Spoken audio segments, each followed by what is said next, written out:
કે આજે ધાનપુર તાલુકા બારિયા ગુરુ ગોવિંદ ચોક ઉપર બારિયા ચોકડી પર આદિવાસી સમાજ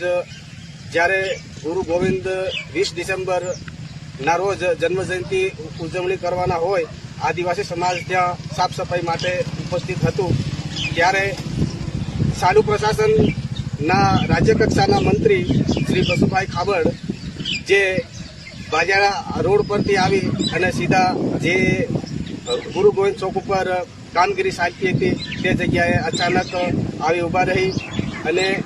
આદિવાસી સમાજને, સમગ્ર આદિવાસી સમાજને એ આતંકવાદી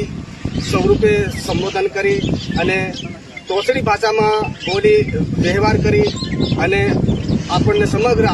આદિવાસીઓને આતંકવાદી જાહેર કરેલ છે. વિડીયો સોશિયલ મીડિયા પર વાયરલ છે. તમે એ વિડીયોને પણ ખોજ કરી અને એની અંદર તમે તથ્ય શું છે એ તમે ચકાસ કરી અને સમગ્ર આદિવાસી સમાજને અમે આહવાન અહીંયા ધાનપુર